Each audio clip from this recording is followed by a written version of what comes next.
In today's video, I'm going to teach you how to fade in and fade out video in CapCut.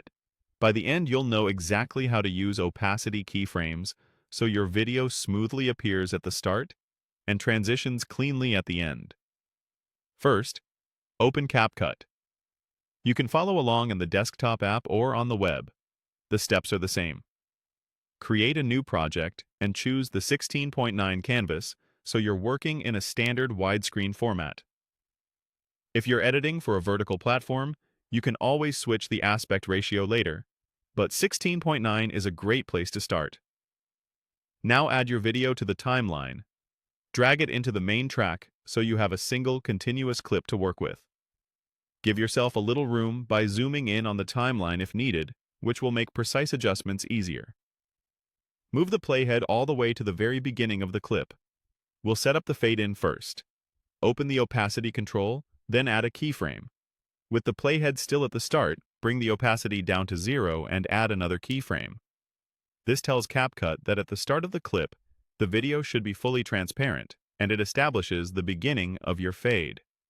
If you want a slower or faster fade, the spacing between keyframes is what controls the timing, so you can nudge keyframes later to fine-tune the speed.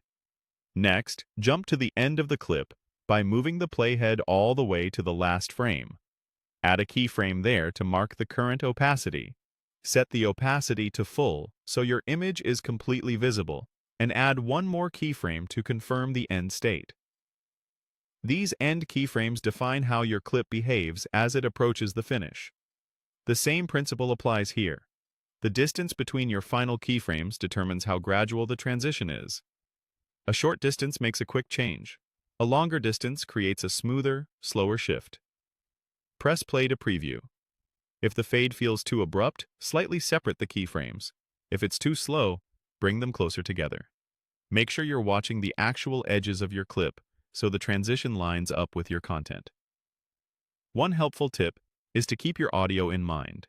Fades feel most natural when the visual change aligns with music beats or spoken pauses. Once it looks right, you're done. You've used opacity keyframes to craft a clean fade at the start and a controlled transition at the end, all directly inside CapCut.